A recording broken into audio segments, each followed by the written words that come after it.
Okay, thank you, Mr. June Ananayo, for your inspiring short message. And for our next awardee, congratulations to Mr. Nestor V. Palo.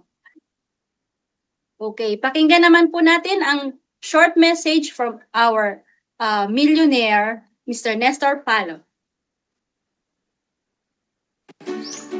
Una sa lahat, thank you Lord. Thank you Dyna Farm. Thank you sa family ko. And also thank you sa mga business partners ko here in the Philippines and in Africa. When I joined Dyna Farm, I studied the networking process.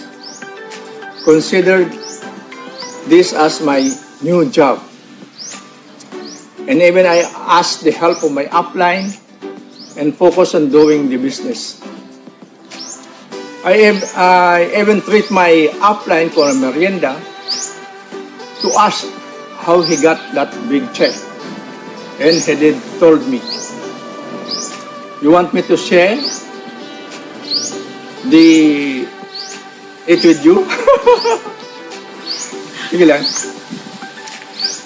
Well, pamerienda muna kayo. Simple lang pala. You have to use the product. Share the benefits of the products. And encourage them to join the Dyna Farm business. To our existing distributors, sige lang, move forward. Kapag bumagsak 10 times, dapat bumangon ka 11 times. Failure is simply the opportunity to start again.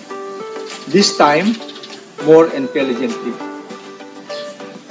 To those who are not yet member of Dyna Farm, just give it a try.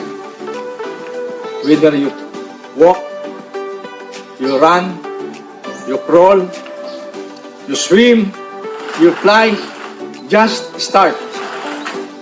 According to Anthony Robbins, the only impossible journey is the one you never begin. Jack Ma also said, it is never too late to believe in yourself. If you don't try, you will never know if you can do it. My reminder, if you want 1 year of prosperity, plant grains, rice, corn. If you want 10 years of prosperity, plant trees, coconut trees, mango trees. But if you want 100 years of prosperity, you have to plant people. Don't give up. Your day will come. It is just a matter of time. Happy 22nd years anniversary, Dyna Farm. Dyna Farm and you, stronger at 22. See you at the top.